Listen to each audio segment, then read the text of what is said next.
Imagine this. A toy car is at the starting line. It's the final race for the championship of the playroom. The track? A simple ramp. The question is, how do we make our car the winner? How high should that ramp be to make the car go as far as possible?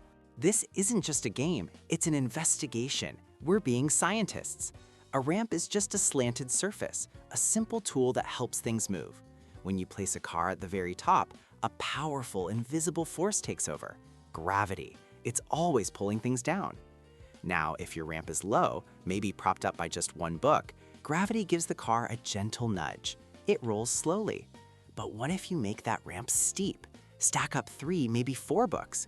Now gravity pulls much harder along that slope.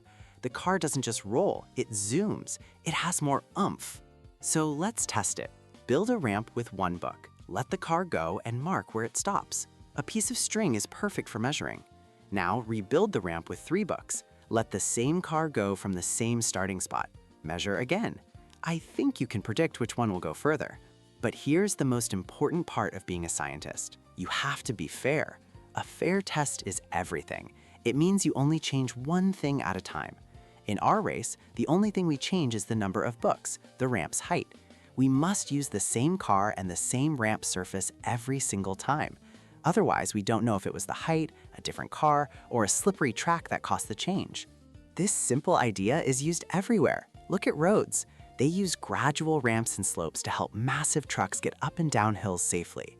So the next time you see a ramp, remember the race. Science isn't about knowing all the answers. It's about being curious, making predictions, and asking why and how every single day.